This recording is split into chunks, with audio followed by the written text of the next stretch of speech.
Gloucestershire wasted a great opportunity to close the gap on the leaders in the second division of the LV County Championship after they lost 5 wickets for 23 runs with the winning line against Leicestershire in sight in Cheltenham. Gloucestershire were in a good position at the start of the final day, having reduced their opponents to 142 for 5, which gave Leicestershire a lead of only 75. But with Ramnaresh Sarwan still at the crease and the pitch still offering the bowlers plenty, Leicestershire themselves were not completely out of the game yet. The former West Indian star has shown his skills for much of the summer, and this glorious straight drive off David Payne took him to a 50 for the 6th time this year. Indeed, Sarwan is easily the leading run scorer in the second division, and he went past 700 runs in this innings. Some effort for a man who's been playing in a struggling team for the most part. In fact, only Nick Compton has scored more runs in the 4-day competition this summer, so Gloucestershire knew only too well how important his wicket was going to be.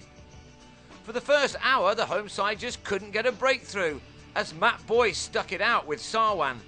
That was until the day's 19th over, when a complete lack of calling led to the run out of Boyce for 23.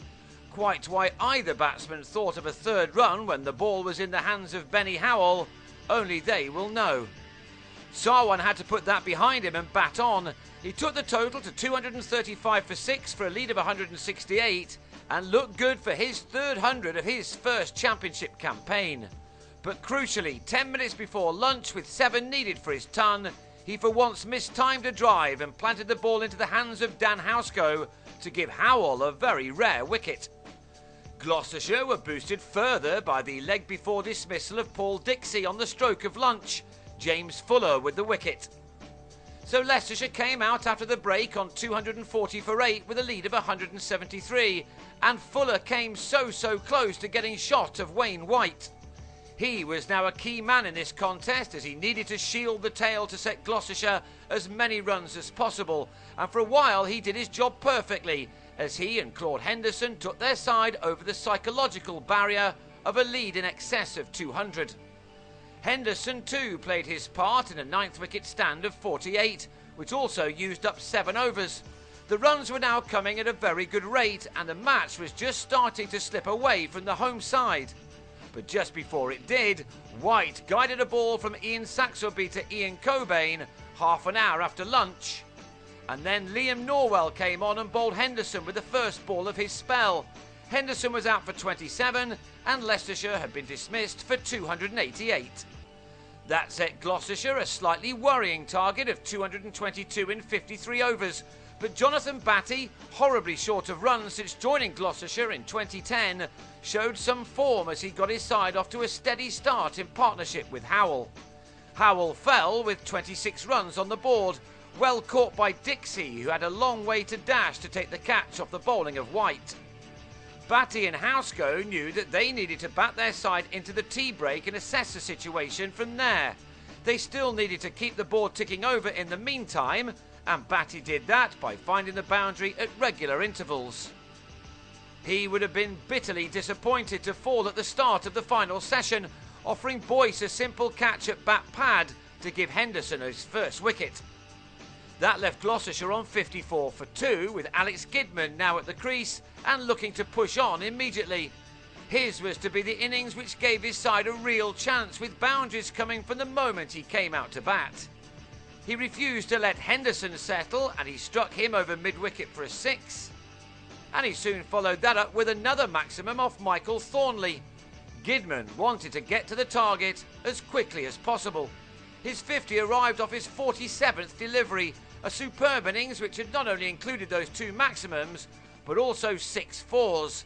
He looks in good form for Tuesday's T20 quarter-final, not that he was thinking about that right now. He had more pressing matters on his mind, and that was winning this match with Housego. Until last year, Gloucestershire had had a miserable run in championship games at this delightful college ground. This was one match they were determined not to let slip. Into the final hour and Gloucestershire were just 74 away from the victory line when Gidman turned Henderson to mid-wicket to depart for an excellent 62 made off 55 balls. That brought Hamish Marshall in, a man in such good form of late that he is now second on the run-scoring charts in the second division behind Sarwan. He kicked off immediately with 2 very early boundaries, which ensured that Leicestershire were not going to be given a way back in. Housego went about his business in a quieter but no less important fashion, increasing his tempo with shots like this. All of the Gloucestershire batsmen used their feet really well against the left-arm spin of Henderson, and in doing so, Housego went to his hard-working half-century. He got there with a typically nice shot for 3 off his 91st delivery. It was an innings including only 3 fours, but now was the time for him to push on. But instead he fell without adding another run, nicking Robbie Joseph behind at 176 for 4 in the 43rd over. Time was on Gloucestershire's side, but they had to hurry a little to knock off the remaining 46 runs in 10 overs. Marshall helped the cause by sweeping Henderson for a 6. But then the game suddenly turned dramatically when Marshall gave Smith some catching practice off Joseph. 38 were now wanted and 9 more were knocked off by the time that Cobain edged Joseph behind. The nerves were starting to jangle now, especially when Ed Young swept Henderson out to Ned Eckersley, and Saxby edged a Turner to slip. Now Gloucestershire were 8 down and still 23 runs shy of their target, with only 3 overs left. So they decided to pull out of the chase, but nearly slipped to a remarkable defeat as Fuller nervously nudged the ball from Joseph through the slips in the final over. Another edge for 4 didn't matter, as this was the last ball of this dramatic game, which ended in the most unlikely of results, in the end, a draw, with the home side on 209 for 8, just 13 away from their victory target. So Gloucestershire took 7 points to Leicestershire's 6. Had Gloucestershire won, they would have closed it on the top 2 in the race for promotion, but instead they're in 6th in the table, 18 points behind second place Yorkshire.